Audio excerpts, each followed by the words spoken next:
Coucou tout le monde, aujourd'hui on se retrouve dans une nouvelle vidéo où on va parler cuisine. Donc je vais vous présenter 4 idées de recettes qui sont rapides, pas chères et super bonnes, je vous le garantis.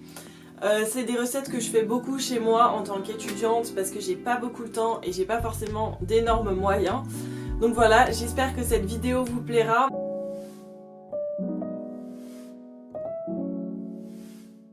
Alors pour cette recette, il vous faudra un petit pot de capre, une boîte de thon entier nature, un petit peu de concentré de tomate. Je vous conseille de prendre des petits pots parce que comme ça c'est une quantité, un petit pot.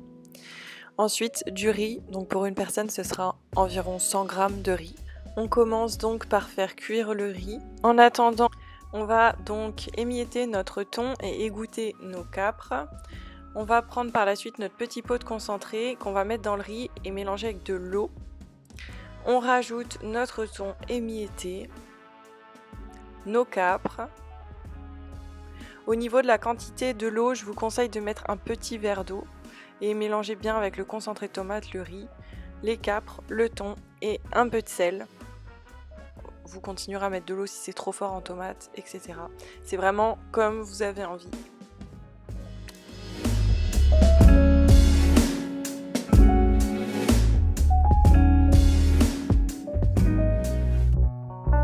C'est parti pour notre deuxième recette, les poivrons farcis.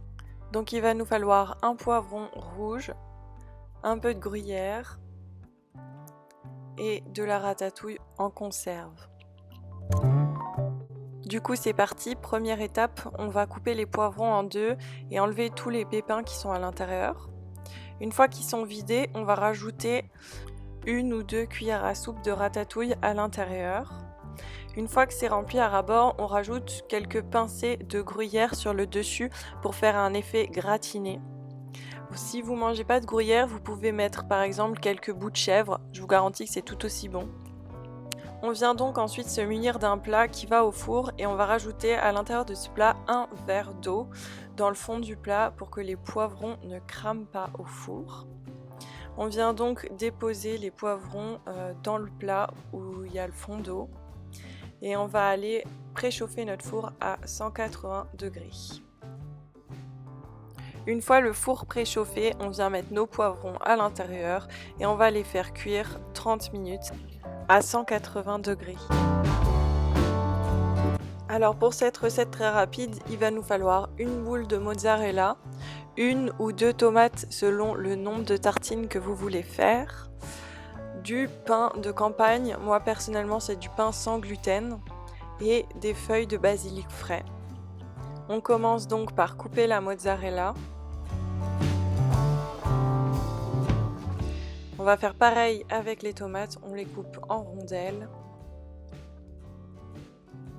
On va du coup sortir une grille qui va au four, mettre du papier aluminium, poser le pain dessus et sur le pain rajouter une lichette d'huile d'olive. Là, on va du coup mettre les tranches de tomates sur le pain. Alors c'est à vous de décider combien vous voulez en mettre.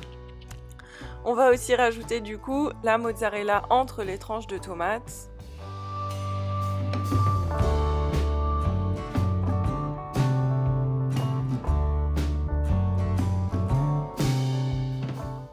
Et pour finir, on va mettre quelques feuilles de basilic. Et c'est parti pour 10 à 15 minutes à 180 degrés.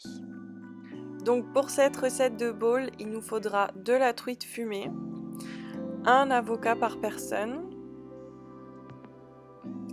des nouilles de riz, on en trouve en supermarché, de la sauce soja sucrée, alors personnellement moi j'en ai trouvé de la sans gluten. Donc vous allez voir, c'est très rapide, donc on commence par couper la truite fumée en petits carrés.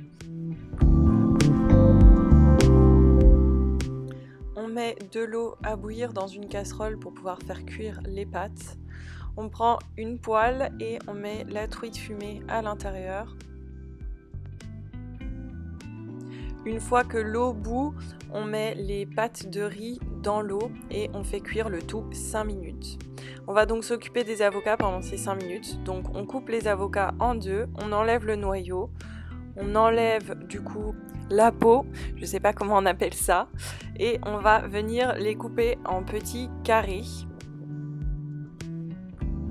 Une fois les 5 minutes passées, on prend les pâtes, on les met dans une assiette, on rajoute l'avocat, la truite fumée, un peu de sauce soja et je vous promets que vous allez vous régaler.